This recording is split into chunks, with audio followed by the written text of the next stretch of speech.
La mémoire est liée intrinsèquement à l'oralité.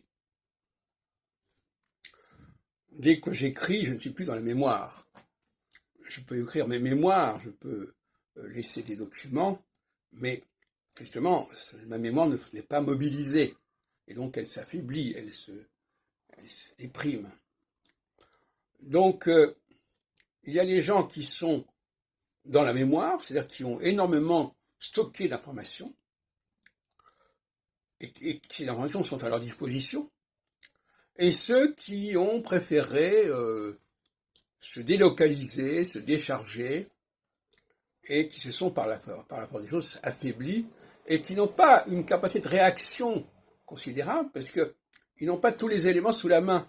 Il faut qu'il aille, tous ces éléments, ils sont dispersés dans la nature, et on voit bien qu'il y a d'un côté, parce que moi j'aime bien la dualité, les gens qui ont beaucoup de mémoire, beaucoup d'informations, et de l'autre côté, des gens qui ont des dictionnaires, qui ont des téléphones, des iPhones, etc., où ils peuvent puiser certaines informations ponctuellement. Mais ce sont deux catégories complètement différentes. Et d'ailleurs, à ce niveau-là, il faut parler d'écologie. Celui qui parle, il n'utilise pas de matériaux extérieurs. Celui qui écrit, il a besoin d'un support, d'un papier, d'un papyrus, il a besoin d'un stylo ou d'un stylet, ou d'une doigt, mais il a besoin de quelque chose d'extérieur. Donc là aussi, on voit bien que celui qui écrit, il est dans l'aliénation, et il est dans la dépense de l'environnement. Il exploite l'environnement au lieu de travailler avec lui-même, sur lui-même. C'est pour ça que la mémoire, elle est dans la gratuité quelque part.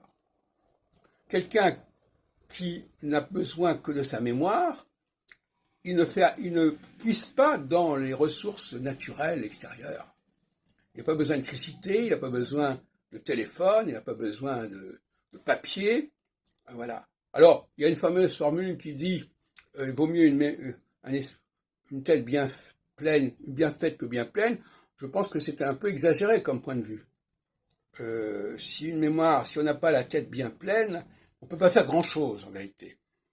Alors, et si on a une tête bien faite, mais qu'elle n'est pas très pleine, elle est même très lacunaire, on restera quand même en bas.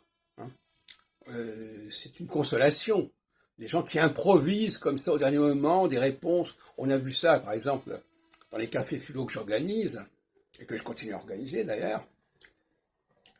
Des gens qui, n'ayant pas une tête bien pleine, s'imaginent que leur tête bien faite va leur sauver la mise. Bon, c'est tout à fait illusoire. Souvent, ils sortent des énormités, des incongruences. Mais c'est leur façon de voir. Quelqu'un qui n'a pas de bagage culturel fort, puissant, il est obligé d'improviser, d'inventer des choses, de supposer des choses, et ça le met dans certaines situations d'infériorité.